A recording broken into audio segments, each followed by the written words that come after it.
আসসালামু আলাইকুম ওয়া রাহমাতুল্লাহি ওয়া বারাকাতুহু। আলহামদুলিল্লাহি রাব্বিল আলামিন ওয়াল আকিবাতুল লিল মুত্তাকিন ওয়াস সালাতু ওয়াস সালামু আলা আশরাফিল আমবিয়াই ওয়াল মুরসালিন নবিয়িনা মুহাম্মদ ওয়া আলা আলিহি ওয়া সাহবিহি ওয়া মান তাবি'আহুম বিইহসানিন ইলা ইয়াউমিদ্দিন, আম্মা বা'দ। সম্মানিত দূরের ও কাছের দর্শক ও শ্রোতা মণ্ডলী, আল্লাহ রাব্বুল আলামিনের অশেষ মেহেরবানিতে আমরা প্রায় 2 মাস পর আমাদের ধারাবাহিক আলোচনায় ফিরে আসতে যাচ্ছি। আর আমাদের ধারাবাহিক যে বিষয় আলোচনা চলছে সেটা হচ্ছে ইমাম মুহাম্মদ বিন আব্দুল ওয়াহাব রাহিমাহুল্লাহ রচিত তাওহীদের উপরে সর্বশ্রেষ্ঠ সেরা কিতাব কিতাবুত তাওহীদের ধারাবাহিক ব্যাখ্যা। তো আমরা ইতিপূর্বে 5টি অধ্যায় শেষ করেছি। 5টি অধ্যায়ের প্রথম অধ্যায়ে আমরা তাওহীদের পরিচয় সম্পর্কে জেনেছি যে তাওহীদ হলো যে আল্লাহর হকসমূহে আল্লাহকে একক বিশ্বাস ও একক সাব্যস্তকরণ। এটা লেখক রাহিমাহুল্লাহ দলিল প্রমাণ সহ তিনি মাশাআল্লাহ প্রমাণ করেছেন যথাযথভাবে তার ভূমিকা স্বরূপ, কিতাবের ভূমিকা স্বরূপ। এবার দ্বিতীয় অধ্যায়ে আমরা যেটা জেনেছি যে তাওহীদের ফজিলত তিনি মাশাআল্লাহ চমৎকার আকারে তিনি আয়াত দ্বারা হাদিস দ্বারা সাব্যস্ত করেছেন, যেটা এটাও আমরা জেনেছি একাধারে। তাওহীদের যেমন তিনি আয়াত দিয়ে পরিচয় তুলে ধরেছেন, ওমা খালাকতুল জিন্না ওয়াল ইনসা ইল্লা লিয়াবুদুন, আল্লাহ কি জন্য মানুষ এবং জিন জাতিকে সৃষ্টি করেছেন এই আয়াত দিয়ে সূচনা করে, তারপরে আবার আয়াত নিয়ে এসেছেন, তারপরে আয়াত নিয়ে এসেছেন, এটা তাওহীদের পরিচয় ফুটে উঠেছে। এরপরে হাদিসও তিনি এর সাথে যুক্ত করেছেন যে মুআয বিন জাবাল রাদিয়াল্লাহু তাআলা আনহুকে নিয়ে যে সর্বপ্রথম তাওহীদের যেটা সে সম্পর্কে হাদিসটি উল্লেখ করে। এরপরে লেখক রাহিমাহুল্লাহ বলছিলাম যে তিনি তাওহীদের ফজিলত বর্ণনা করেছেন। পরিচয়ের পরে অটোমেটিক শ্রোতা মণ্ডলী জানবে যে এর ফজিলত কি। পরিচয় তো জানলাম, এর ফজিলত কি, ফজিলত সম্পর্কে এবং মর্যাদা সম্পর্কে তিনি মাশাআল্লাহ তার যে নীতিসুলভ রীতি নিয়ে কি করেছেন, যে আয়াত দিয়েই ফজিলত বর্ণনা করেছেন। যে তিনি বুঝাতে যাচ্ছেন যে ব্যক্তি তাওহীদ বাস্তবায়ন করবে সে কি হেদায়েত প্রাপ্ত এবং সে নিরাপদ। তাহলে এর চেয়ে আর ফজিলত কি? নিরাপত্তা যদি আমরা দুনিয়া এবং আখিরাতের চাই তাহলে তাওহীদ বুঝে তাওহীদ প্রতিষ্ঠা করতে হবে। হেদায়েত যদি আমরা পেতে চাই তাহলে আমাদেরকে তাওহীদ বুঝে তাওহীদ প্রতিষ্ঠা করতে হবে। তেমনি ভাবে ফজিলত সম্পর্কে তিনি হাদিসে বর্ণনা দিয়েছেন। তাতে বোঝা গেছে কি যে যদি কেউ আমরা জান্নাত প্রবেশ করতে চাই তাহলে তাওহীদ বুঝতে হবে। তাহলে তাওহীদ হচ্ছে জান্নাতে দাখিল হওয়ার একটি অন্যতম কারণ। যেমন যে ব্যক্তি সাক্ষ্য দেবে, তাওহীদের সাক্ষ্য দেবে, তার আনুষঙ্গিক বিষয়ের সাক্ষ্য দেবে, তার রেজাল্ট হিসেবে রাসূলুল্লাহ সাল্লাল্লাহু আলাইহি ওয়াসাল্লাম কি বলছেন, কি আদখালাহুল্লাহুল জান্নাতা আলা মা কানা মিনাল আমাল, তাকে আল্লাহ রাব্বুল আলামিন জান্নাতে প্রবেশ করাবেন সে অন্য যে কোনো আমলেই থাক না কেন, কিন্তু জান্নাত আল্লাহ তাকে দেবেনই। তাহলে তাওহীদের আর কি ফজিলত চাই। তেমনি ভাবে তিনি আরেক হাদিস পেশ করে তিনি বলছেন যে তাওহীদকে যথাযথভাবে বাস্তবায়ন করবে সে জাহান্নাম থেকে মুক্তি লাভ করবে। তার জাহান্নাম থেকে মুক্তি পেতে চাইলে যেমন তিনি হাদিসটা এনেছেন, ফাইনাল্লাহ হাররামা আলান নারে মান ক্বালা লা ইলাহা ইল্লাল্লাহ, যে এখের খালিজ দিলে নিখুঁত অন্তরে লা ইলাহা ইল্লাল্লাহ বলবে সে আল্লাহ রাব্বুল আলামিন জাহান্নামের জন্য তাকে হারাম করে দিবেন। তাওহীদের ফজিলত তিনি এভাবে বর্ণনা করেছেন। তারপরে তিনি আরো যেটা মুসা আলাইহিস সালামের হাদিস বর্ণনা করেছেন, তিনি সর্বোত্তম কালেমা চেয়েছেন যে তিনি তা দিয়ে দোয়া করবেন, জিকির করবেন। তখন আল্লাহ রাব্বুল আলামিন তাকে বলেছেন লা ইলাহা ইল্লাল্লাহ বলো। তো তিনি কি বলেছিলেন পরে শেষ কথা যেটা, যে হে মুসা দেখো সবকিছুকে আমি ছাড়া সবকিছুকে যদি জান্নাতে যে তারাজু বা দাড়িপাল্লার এক পাল্লায় দিয়ে দাও, আর লা ইলাহা ইল্লাল্লাহকে এক পাল্লায় দিয়ে দাও, তাহলে লা ইলাহা ইল্লাল্লাহ পাল্লা ঝুঁকে যাবে। তো লা ইলাহা ইল্লাল্লাহ হচ্ছে সবচেয়ে ভারী। তাহলে তাওহীদের ফজিলত সম্পর্কে এটা আমরা জানলাম। তেমনি ভাবে যে তাওহীদ বাস্তবায়ন করবে তার বিগত জীবনের গুনাহ খাতা আল্লাহ রাব্বুল আলামিন মাফ করে দিবেন, মাগফিরাতুন লিয-যুনুব। এটাও আমরা জেনেছি। তাইলে এরপরে লেখক রাহিমাহুল্লাহ আবার বর্ণনা দিচ্ছেন পরবর্তী অধ্যায়ে, যে তাওহীদ বাস্তবায়ন করবে তার কি ফজিলত। এটা তো তাওহীদের ফজিলত। এরপরে তৃতীয় অধ্যায়ে তিনি প্রথম পরিচয়, দ্বিতীয়ত ফজিলত তাওহীদের, তৃতীয়ত কি যিনি তাওহীদ বাস্তবায়ন করবেন, যিনি নিজের জীবনে তাওহীদকে প্রতিষ্ঠিত করবেন তার ফজিলত কি। যে ফজিলত তিনি শুরু করেছেন যে আয়াত দিয়ে, যে ইব্রাহিম আলাইহিস সালাম তাওহীদ বাস্তবায়নের নেতা ছিলেন, ইমাম ছিলেন। তো তার আল্লাহ রাব্বুল আলামিন প্রশংসা করে বলেছেন, না ইব্রাহিমা কানা উম্মাতান কানিতান লিল্লাহ হানিফা ওয়া লাম ইয়াকুন মিনাল মুশরিকিন। যে তাইলে আমাদেরকে অবশ্যই নেতা হতে গেলে আমরা যদি দুনিয়া আখেরাতে যদি লাভবান হতে চাই, যদি স্মরণীয় হতে চাই, যদি আমরা অনুসরণীয় হতে চাই, তাহলে অবশ্যই আমাদেরকে কি করতে হবে, আল্লাহর একান্তই আনুগত্য করতে হবে, অর্থাৎ আল্লাহর তাওহীদকে যথাযথভাবে বাস্তবায়ন করতে হবে। অর্থাৎ যত শিরিক থেকে আমরা মুখ ফিরিয়ে নিয়ে একান্তই তাওহীদ দিকে আমরা তাওহীদমুখী হব, তাইলে এই ফজিলত পাওয়া যাবে। তারপরে বলছে তাহলে মুশরিক হওয়া যাবে না। এরপরে তিনি আবার তাওহীদ ফজিলত বাস্তবায়নকারীর মধ্যে তাদের যে মর্যাদা সে সম্পর্কে একটা হাদিস উনি পেশ করেছেন, যেটা যে নবী রাসূলদের সামনে তাদের অনুসারী সহ তাদেরকে নিয়ে আসা হলো আমাদের নবীর সামনে। তারপরে নবী সাল্লাল্লাহু আলাইহি সাল্লামের একটা দল নিয়ে আসা হলো, যে নবী সাল্লাল্লাহু আলাইহি সাল্লামের তারা উম্মত। কিন্তু ওই উম্মতের মধ্যে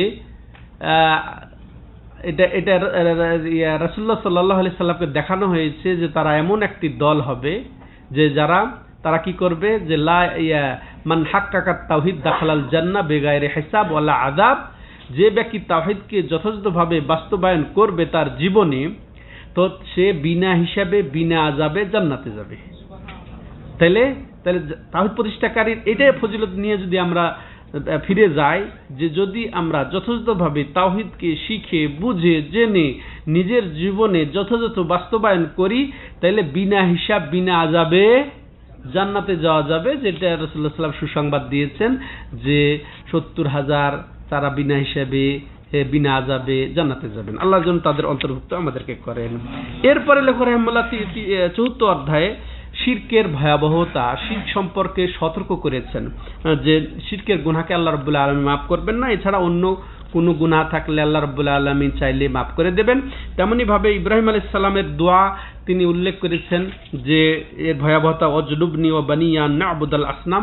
নবী পর্যন্ত শিরক থেকে বাঁচার জন্য দোয়া করেছেন আল্লাহর কাছে, এবং তিনি এবং তার পরিবার যেন এই মূর্তি পূজা থেকে মুক্ত থাকেন, এই দোয়া করেছেন আমাদেরকেও। এরপরে নবী সাল্লাল্লাহু আলাইহি ওয়াসাল্লাম শিরককে সবচেয়ে ভয় প্রকাশ করেছেন। শিরক হচ্ছে সবচেয়ে ভয়াবহ অপরাধ, সবচেয়ে বড় গুনাহ, সবচেয়ে জঘন্য অপরাধ, সবচেয়ে বড় হারাম, সবচেয়ে প্রথম নিষেধাজ্ঞা আল্লাহর পক্ষ থেকে শিরকের। তো এই জন্য এই হাদিসও তিনি বর্ণনা করেছিলেন লেখক রাহিমাহুল্লাহ, আখওয়াফু মা আখাফু আলাইকুম আশ-শিরকুল আসগার।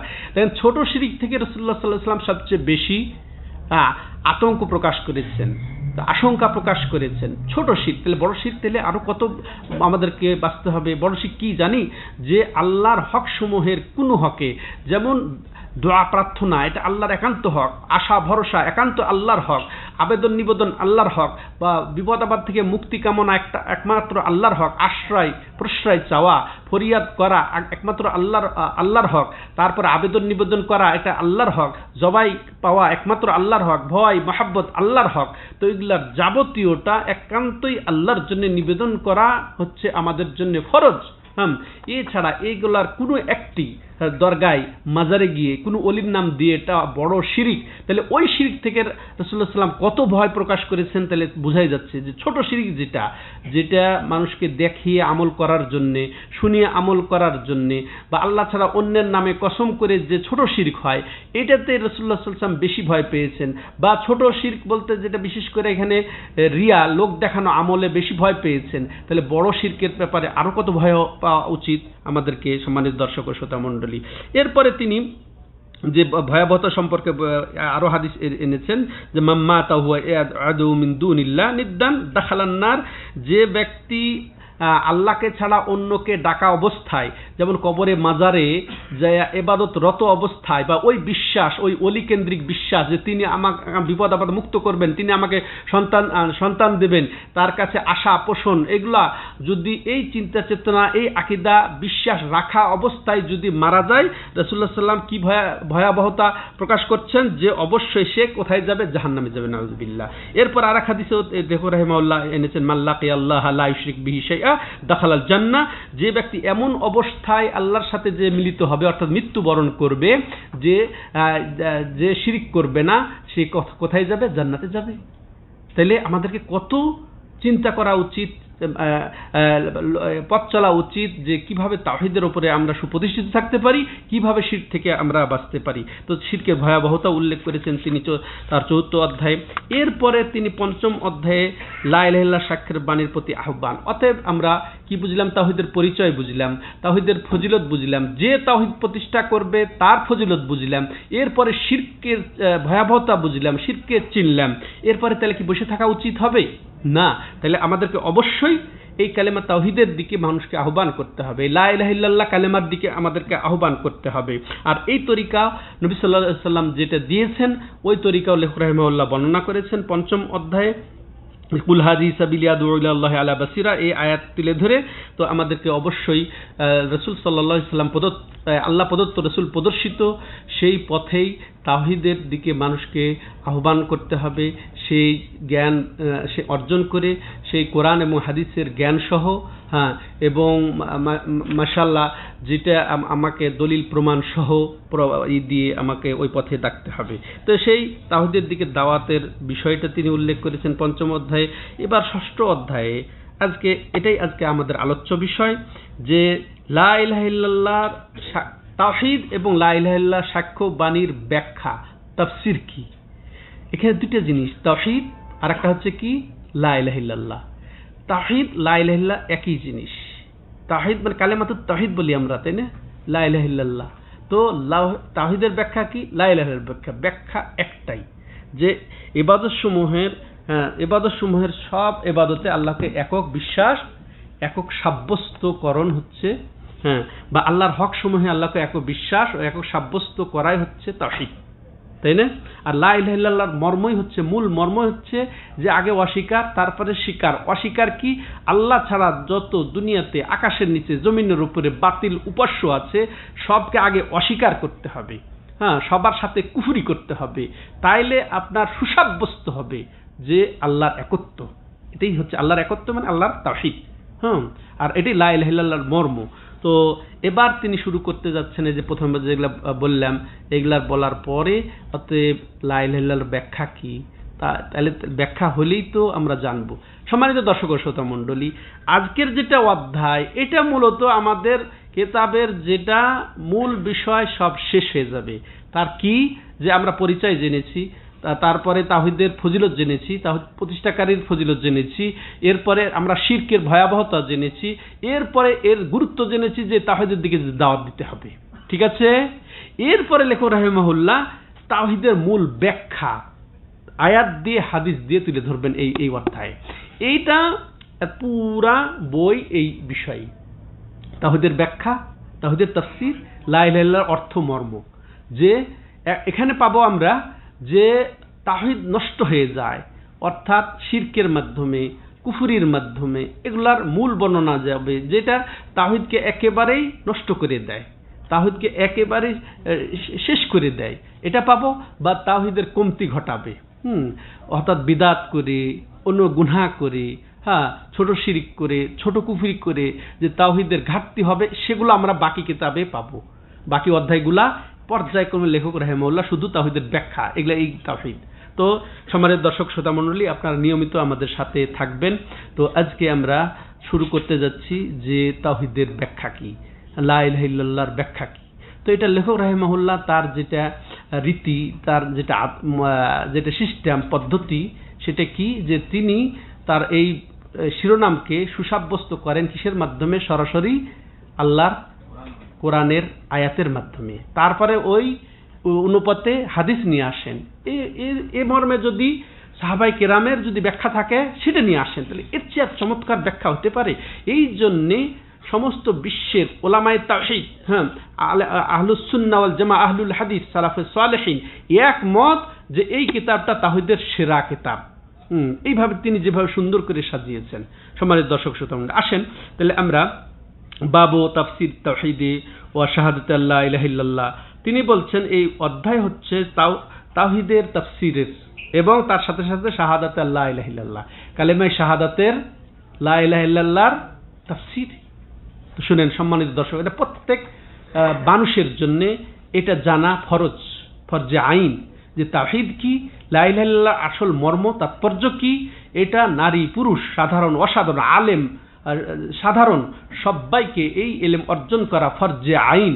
তার আমলের আগে, তার বলার আগে, তার দাওয়াতের আগে যেমন খাদ্য পানীয়র চেয়ে বেশি এটা দরকার, শ্বাস প্রশ্বাসের যেমন দরকার, তেমনি তার প্রতিটা মুহূর্তে এই তাওহীদের উপরে অটল থাকা, তাওহীদের মধ্যে তাকে থাকা এবং শিরক থেকে বাঁচা প্রত্যেকটা মুহূর্তই দরকার আছে।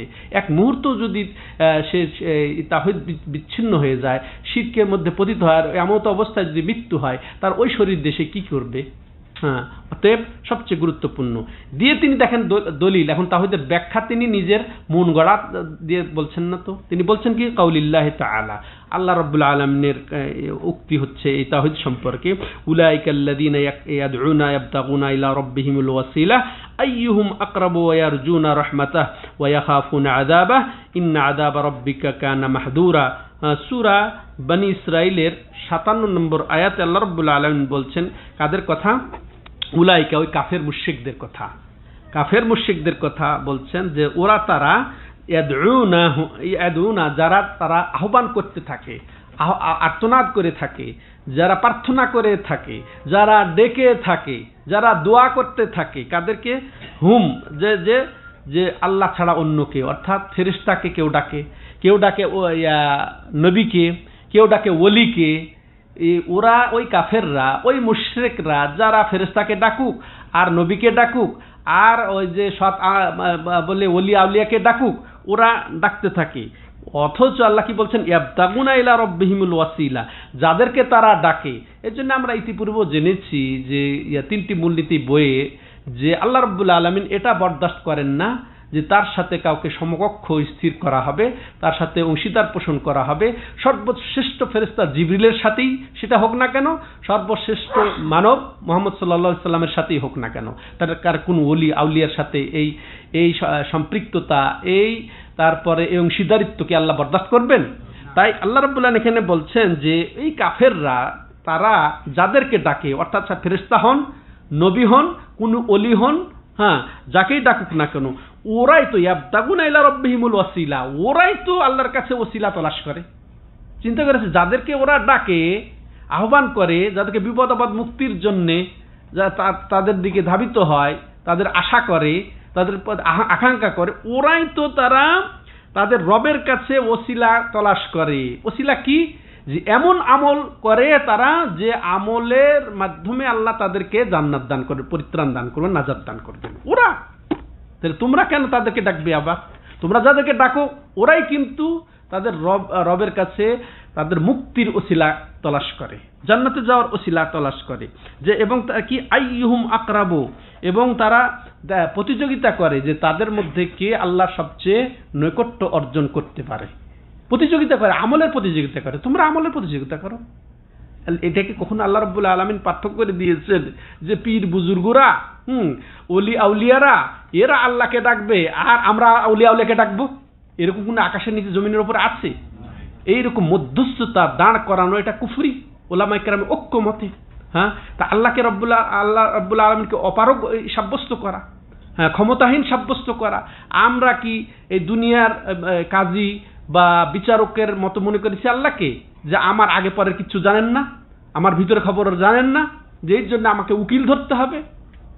তো এটা তো কাফের মুশরিকদের কথা ছিল। সম্মানিত দর্শকের সাথে আমরা একটু চিন্তা করে, মা না'বুদুহুম ইল্লা লিয়ুকাররিবুনা ইলাল্লাহি যুলফা, যখন তাদেরকে বলা হয়েছে যে তোমরা তাদের ইবাদত করো কেন, যে ওই যে বড় বড় যারা ইতিপূর্বে নেককার ছিল তাদের নামে মূর্তি টুর্তি বানায় যে তারা যে লাত মানাত হবল এগুলা পরে, যে আমরা তো তাদের ইবাদত করি না, বরং আমরা চাই যে এদের সন্তুষ্ট অর্জন করি আর এরা আল্লাহর নৈকট্য অর্জন করে দিবে আমাদেরকে। কারা বলেছিল? মক্কার তাজা কাফের মুশরিক যারা। ঠিক সেম বলে যে আমরা ওই অলিয়া উলিয়ার কাছে চাই, ওই যে কি খাজা বাবার কাছে চাই, কার কোন কোন অলির কাছে চাই, এই যে মাজার দরগাতে ওদেরকে যায়, ওদের জন্য জবাই করে, এই জন্য যে এরা আল্লাহর নৈকট্য অর্জন করে দিবে। এই যে আল্লাহ কি বলছেন যে তারা প্রতিযোগিতা করে যে তারা আল্লাহর নৈকট্য অর্জন করবে কিভাবে, তাদের মধ্যে কে বেশি আল্লাহর নৈকট্য। আল্লাহু আকবার। এই যে ভাইরা আপনারা শুনছেন ডাইরেক্ট, আপনারা সাক্ষী হয়ে যান এবং আপনারা নিজেরা সচেতন হয়ে যান। এই কবর মাজার দরগা কেন্দ্রিক যত রকমের গুমরাহি ভ্রষ্টতা, এর থেকে সতর্ক হন নিজে এবং আপনার পরিবারকে, এবং তারপরে যারা আত্মীয় স্বজন যারা সবাইকে সতর্ক করেন। এই অজ্ঞতা কিন্তু আল্লাহ রাব্বুল আলামিন ক্ষমা করবেন না। কারণ এখন কোরআন স্পষ্ট, তাই না? হাদিস স্পষ্ট। কোরআনে খালি বলছে লা তুশরিক বিল্লাহ উবুদুল্লাহ ওয়া লা তুশরিক বিহি শাইআ। এই আয়াতে, এই দাওয়াতে, এই তাওহীদের দিশাতে, এই শিরক থেকে সতর্ক করতে ভরপুর রয়ে গেছে। তো আপনি প্রত্যেকটা সূরায় প্রমাণ করে তাওহীদের, প্রত্যেকটা সূরায় আপনাকে সতর্ক করছে শিরক থেকে। তারপরেও যদি বলেন যে আমি অজ্ঞতা বশত ওই মাজারে, ওই দরগার, ওই অলির কাছে যাইয়া চাই, তার কাছে আশা করি, তাকে আর্তনাদ করে তার কাছে ফরিয়াদ করি, এই ওজর গ্রহণযোগ্য নয়। কারণ মৌলিক যেগুলো দিন, তাওহীদ, তারপরে ঈমান কাকে বলে, এগুলা সব স্পষ্ট হয়ে গেছে কোরআনের মাধ্যমে, আর এই কোরআনের তাফসীরের মাধ্যমে, কোরআনের ব্যাখ্যা মাধ্যমে। তো ওই শ্রেণীর লোকের কাছে তো আপনি কোরআনের ব্যাখ্যা শুনলে হবে না, যারা আপনাকে পীরের দিকে নিয়ে যায়, যারা আপনার অলির দিকে নিয়ে যায়। এরপরে দেখেন ওয়ারজুনা রাহমাতা, ওরাই তারা যাদেরকে তোমরা ডাকো, যে ওলিয়া উলিয়াকে ডাকো, তারাই তো আল্লাহর রহমতের ভিখারি, আশাধারী। ওয়াখাফুনা আযাবা, তারাই তো আল্লাহর আযাবকে ভয় করে। ইন্না আযাবা রাব্বিকা কানা মাহযুরা, আল্লাহর আযাবকে তো ভয় করতেই হবে। দেখেন কি সুন্দর তাওহীদের ব্যাখ্যা হলো, লা ইলাহা ইল্লাল্লাহর ব্যাখ্যা হলো। এটা হচ্ছে লা ইলাহা ইল্লাল্লাহর ব্যাখ্যা। আবার আরো আসেন, এরপরে লেখক রাহিমাহুল্লাহ, আচ্ছা এখানে শিরোনাম দেখেন যে তিনি উল্লেখ করেছেন যে তাফসীরুত তাওহীদ ওয়া শাহাদাতে লা ইলাহা ইল্লাল্লাহ, একসাথে সম্বন্ধ করে বুঝাইতে চেয়েছেন উনি। যেটাই তাওহীদ সেটাই হচ্ছে লা ইলাহা ইল্লাল্লাহ, যেটা লা ইলাহা ইল্লাল্লাহ সেটাই হচ্ছে তাওহীদ। অতএব পার্থক্য নাই এখানে। তাহলে এখানে আমরা মাশাআল্লাহ লা ইলাহা ইল্লাল্লাহ তাওহীদের অর্থ মর্ম বুঝলাম, এবং এটা আর লা ইলাহা ইল্লাল্লাহ যে একই সেটাও আমরা বুঝলাম, সম্মানিত দর্শক ও শ্রোতা মণ্ডলী। তাইলে আমরা এই যে কিতাবের নাম কি? কিতাবুত তাওহীদ। আর বাবের নাম কি? তাফসীর, বা অর্থ বা মর্ম বা ব্যাখ্যা হচ্ছে তাওহীদের এবং লা ইলাহা ইল্লাল্লাহ। তো এখন অধ্যায়ের সাথে এই আয়াতটার সরাসরি আমরা ব্যাখ্যা পেলাম, যে সরাসরি সম্পর্ক পেলাম, যে এই আয়াত দ্বারা লেখক রাহিমাহুল্লাহ তাওহীদের ব্যাখ্যাই প্রমাণ করলেন, তাওহীদের লা ইলাহা ইল্লাল্লাহর কালেমার ব্যাখ্যাই প্রমাণ করলেন। আলহামদুলিল্লাহ। যে কি সেখানে যে আমাদেরকে অবশ্যই যে লা ইলাহা ইল্লাল্লাহ এটা বুঝে, এটা বিশ্বাস করে এর উপরে অটল থাকতে হবে, এবং শিরক থেকে সতর্ক থাকতে হবে, শিরকে বর্জন করতে হবে। কি কেন্দ্রিক শিরক? যারা ওলিকে ডাকে, সৎ লোকদেরকে ডাকে, তাই না? মাজারি দরগায় যারা শায়িত আছে, এরা সৎ লোক ছিল কিনা আদৌ, তারই কি গ্যারান্টি কে দিয়েছে? তারা জান্নাতি, এই গ্যারান্টি কে দিয়ে গেছে? কে বলে গেছে যে ইনি একজন সৎ লোক, এনার আগের গুনাহ পরের গুনাহ মাফ? সুবহানাল্লাহ। কেউ আছে? অথচ তাদের কাছে চাওয়ার জন্য সব ব্যস্ত হয়ে আছে। ওই মাজারে দরগায় যাবে কখন, সেই ঠিক করে, সে সফর ঠিক করে সেখানে। তো আল্লাহু আকবার। তো এখান থেকে এই আয়াত দ্বারা এটাই সাব্যস্ত হচ্ছে ওরাই আল্লাহর কাছে ডাকেন, আল্লাহর সাহায্যের ভিখারি এবং আল্লাহর রহমতের ভিখারি, ওরাই আল্লাহর আযাবকে ভয় করে। অতএব আমরা কিভাবে ওদেরকে ডাকতে পারি? নাউযুবিল্লাহ। এরপরে দ্বিতীয় আয়াত তিনি এখানে যুক্ত করে বলছেন ওয়াকাউলিহি ওয়াইদ ক্বালা ইব্রাহিমু লিআবিহি ওয়া কওমিহি ইন্নানি বারাউম মিম্মা তা'বুদুন ইল্লাল্লাযী ফাতারানি ফাইন্নাহু সায়াহদিন। আল্লাহু আকবার। লেখক রাহিমাহুল্লাহ জাযাহুল্লাহ খায়রান উনি কত চমৎকার করে লা ইলাহা ইল্লাল্লাহর সরাসরি এখানে অর্থ প্রমাণ করেছেন এই আয়াত দ্বারা। তিনি সূরা যখরুফের 26 এবং 27 নম্বর আয়াতে তুলে ধরে বলছেন যে যখন ইব্রাহিম আলাইহিস সালাম তার বাবাকে এবং তার জাতিকে সম্বোধন করে বললেন ইন্নানি বারাউম মিম্মা তা'বুদুন, যে নিশ্চয়ই আমি তোমরা যার ইবাদত করো, অর্থাৎ মূর্তি, মূর্তি পূজা করো, তোমরা যেসব মূর্তির পূজা করো, যার সাথে আল্লাহকে শরীক করো, ওর থেকে আমি সম্পর্কহীন, এর সাথে আমার কোনোই সম্পর্ক নেই। এরপরে ইল্লাল্লাযী ফাতারানি, তবে কার সাথে আমার সম্পর্ক? যিনি আমাকে সৃষ্টি করেছেন। আমি কার ইবাদত করি? যিনি আমাদেরকে সৃষ্টি করেছেন। ফাইন্নাহু সায়াহদিন, তিনি আমাকে একমাত্র হেদায়েত দান করবেন। আল্লাহু আকবার। এখানে দেখেন মাশাআল্লাহ সম্মানিত দর্শক ও শ্রোতা মণ্ডলী যারা, ইন্নানি বারাউম মিম্মা তা'বুদুন, নিশ্চয়ই আমি তোমরা যাদের ইবাদত করো তার থেকে আমি মুক্ত, কোনো সম্পর্ক নেই। ইল্লাল্লাহ, ইল্লাল্লাহ মানে কি? সম্পর্ক ছিন্ন ঘোষণা করা। না না না, লা ইলাহা মানে, লা ইলাহা মানে কোনোই মাবুদ নেই, মানে যত মাবুদ বাতিল আছে দুনিয়াতে পূজা করা হয় তার থেকে সম্পর্ক ঘোষণাই হচ্ছে প্রথম লা ইলাহা। লা ইলাহা মানে আকাশের নিচে জমিনের উপরে যত উপাস্য আছে, বাতিল উপাস্য, সবার সাথে আপনাকে সম্পর্ক ছিন্ন করতে হবে। সেই আয়াতটা এখানে তুলে ধরেছেন। তাহলে লা ইলাহা, এই লা ইলাহা ইল্লাল্লাহর ব্যাখ্যা কি? ইন্নানি বারাউম মিম্মা তা'বুদুন, মানে তোমরা যত কিছুর ইবাদত করে থাকো তার থেকে আমি মুক্ত। লা ইলাহা, আমি সবকে অস্বীকার করি, যত বাতিল মাবুদকে আমি অস্বীকার করি। ইল্লাল্লাযী ফাতারানি, ইল্লাল্লাহ সেম হলো, মিলল। ইল্লাল্লাযী ফাতারানি, আমি একমাত্র তারই ইবাদত করি যিনি আমাকে সৃষ্টি করেছেন। তাদের কারোর সাথে সম্পর্ক নেই, আমার সম্পর্ক একমাত্র কার? যিনি আমাকে সৃষ্টি করেছেন। কেন? আর তিনি আমাকে হেদায়েত দান করবেন। এই গেল এটারও সম্পর্ক অধ্যায়ের সাথে, যে তিনি তাওহীদের ব্যাখ্যা করলেন, লা ইলাহা ইল্লাল্লাহর তাফসীর তিনি করে দিলেন এই যে এই আয়াতের মাধ্যমে। এরপরে দেখেন সূরা তাওবার 31 নম্বর আয়াত তুলে ধরে বলছেন যে আল্লাহ বলেন, ইত্তাখাযু আহবারাহুম ওয়া রুহবানাহুম আরবাবাম মিন দুনিল্লাহ ওয়াল মাসীহ ইবনা মারইয়ামা ওয়া মা উমিরু ইল্লা লিয়াবুদুল ইলাহান ওয়াহিদা লা ইলাহা ইল্লাহু সুবহানাহু আম্মা ইউশরিকুন।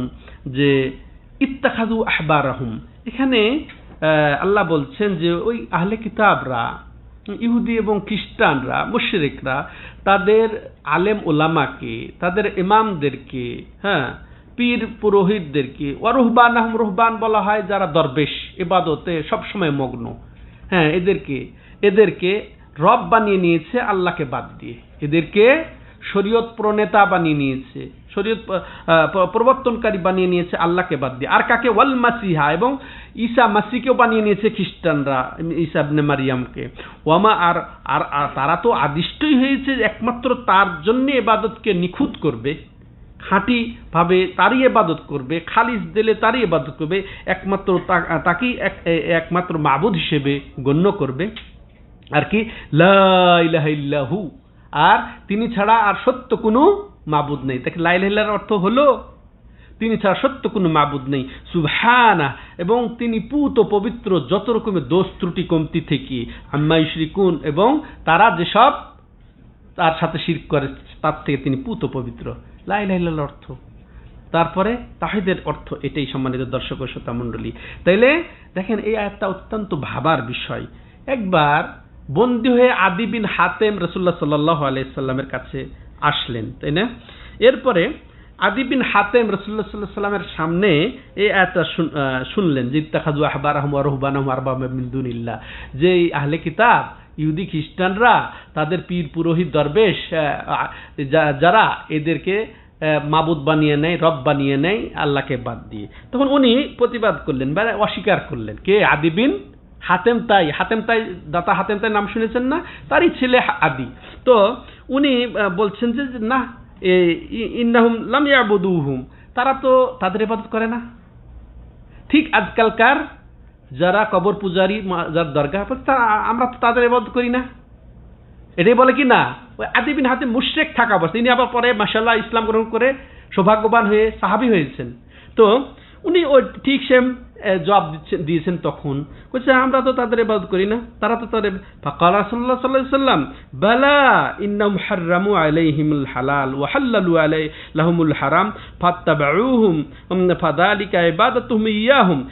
দেখো তুমি শোনো, হ্যাঁ তুমি বলছো যে তারা ইবাদত করে না তাদের, তো শোনো, তারা যখন হালালকে হালালকে হারাম বলে চালিয়ে দেয়, হারামকে হালাল বলে চালিয়ে দেয়, আলাইহিম হালালা ওয়া হাল্লালু আলাহুম হালাম, হারামকে হালাল বলে চালিয়ে দেয় আর হারামকে হালাল বলে চালিয়ে দেয়। তারপর তারা তাদের আনুগত্য করে, অন্ধ অনুসরণ করে। তো এটাই হচ্ছে তাদের ইবাদত করা। এখন চিন্তা করে দেখেন, এই যে পীরদের এইভাবে তারা কলুর বলদের মতো সবকিছু মেনে নেয় না। ও সেজদা করতে বললে সেজদা করে, পায়ে সেজদা নিতেছে, নাউজুবিল্লাহ। এর চেয়ে বড় তাগুত, এর চেয়ে বড় মুশরিক কে হতে পারে?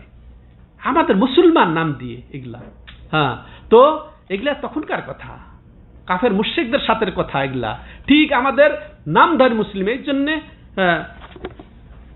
কথায় কথায় এসে যায় যে এই শেখ মোহাম্মদ বিন আব্দুল ওয়াহাব রাহিমাহুল্লাহ তার কাশফুস শুবহাতে চমৎকার একটি কথা বলেছেন। ভালো করে শুনেন সম্মানিত দর্শক, যারা দূর থেকে শুনছেন, যারা আপনারা শুনছেন, যে একাধিক কারণে বর্তমান যুগের মুসলিম নামধারী মুশরিক যারা, এদের সেটা জঘন্য মক্কার কাফের কুরাইশদের চেয়েও। শুনতে খারাপ লাগলো? প্রমাণ করে দিয়েছেন। প্রমাণ যে দুইটা। একটা কি, তারা সুখে দুঃখে, এই যে এরা এখনকার যুগের মুশরিক যারা, এই যে কবর মাজার দরগায় যারা মুসলিম নাম নিয়ে যারা যাচ্ছে, এরা সুখে দুঃখে সর্ব অবস্থায় ওই ওলি আউলিয়ার সাথে আল্লাহর শরীক করে। কিন্তু মক্কার কাফেরদের কথা আল্লাহ কোরআনে নিজে সাক্ষ্য দিচ্ছেন যে ওয়াইদা রাকেবু ফিল ফুলকে দাউল্লাহ মুখলিসিনা লাহুদ্দিন, যখন তারা নৌযানে তারা সওয়ার হতো, আরোহণ করত, আর নৌকা ডুবে যাওয়ার উপক্রম হতো, তখন তারা কি করত? একেবারে মুখলেসের সাথে, একেবারে তাদের ওই যে লাত মানাত হোবল ওগুলা সবকে বাদ দিয়ে একমাত্র আল্লাহকেই ডাকতো, সব ভুলে দিত তাদের। কিন্তু আজকাল যুগের মুশরিকরা যত বিপদে পড়ে তখন তো মাজারে যায়, আর এমনি সুখে স্বাচ্ছন্দ্যে সবরকম অবস্থায়। ঠিক আছে তাইলে?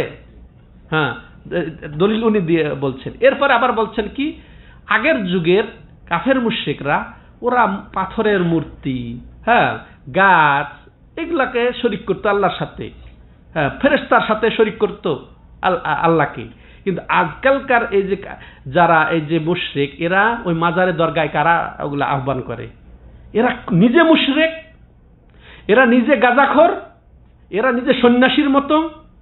হ্যাঁ, আর এদের সাথে সে নাপাক সত্তার সাথে আল্লাহ ইয়া করে। আর ওগুলো পাক সত্তা, পাথর পাক সত্তা, গাছ পাক সত্তা, এর কোনো দোষ নেই। ঠিক আছে? তো মিল হলো কথা? তো চিন্তা করে চলতে হবে সম্মানিত দর্শক ও শ্রোতা মণ্ডলী। এরপরে তাহলে দেখেন আর একটি আয়াত, ওয়ামিনান নাসি মান ইয়াত্তাখিযু মিন দুনিল্লাহি আনদাদা ইউহিব্বুনাহুম কাহুব্বিল্লাহি ওয়াল্লাযীনা আমানু আশাদ্দু হুব্বান লিল্লাহ ইলা আখিরিল আয়াত। এরপর লেখক রাহিমাহুল্লাহ সূরাতুল বাকারার 165 নম্বর আয়াত যুক্ত করছেন যে তাওহীদের মর্ম উদ্ধারের জন্য, আর লা ইলাহা ইল্লাল্লাহর মর্ম। দেখেন এটা কত খিদমত। সম্মানিত দর্শক ও শ্রোতা মণ্ডলী, আপনাদেরকে বলতে চাই, যাদেরকে আল্লাহ রাব্বুল আলামিন তাওহীদের জ্ঞান দান করেছেন, এটা একটা বড় নিয়ামত। এই নিয়ামত নিয়ে কখনো বসে থাকবেন না, কখনো মুখ তালা বন্ধ করে রাখবেন না। আপনি বলবেন, তাওহীদের দাওয়াত দেবেন। এর আগের অধ্যায় তাওহীদের দাওয়াত দেওয়া জরুরি, সেটা আমরা শিখেছি। তাওহীদের দাওয়াত দিবেন, আপনার পরিবারে শুরু করবেন, এরপরে আপনার আত্মীয় স্বজনকে শুরু করেন, এরপরে আপনার প্রতিবেশীকে শুরু করেন, আত্মীয় স্বজন এবং জাতিকে আপনি তাওহীদ বুঝান, শিরক থেকে উদ্ধার করেন। না হলে আপনিও দায়ী হয়ে যাবেন। ঠিক আছে ভাইয়েরা? এটা বড় নিয়ামত। এই নিয়ামতের শুকুর আদায় কি, যে আপনি এর দাওয়াত দেবেন, তাওহীদের দাওয়াত দেবেন, শিরক থেকে মানুষকে সতর্ক করবেন। তো বলছেন লেখক রাহিমাহুল্লাহ এই আয়াত তুলে ধরে যে আল্লাহ বলছেন ওয়ামিনান নাসি মান ইয়াত্তাখিযু মিন দুনিল্লাহি আনদাদা।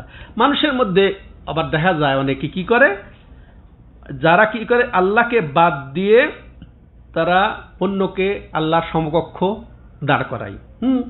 আর কি করে, ইউহিব্বুনাহুম কাহুব্বিল্লাহ, আর তারা ওই সমকক্ষ যারা, ওই পীর বলেন, ওই ওলি বলেন, ওদেরকে তারা আল্লাহর মতো করে ভালোবাসে। আল্লাহকে যেভাবে ভালোবাসা দরকার ওইভাবে তারা ওই সবকে ভালোবাসে।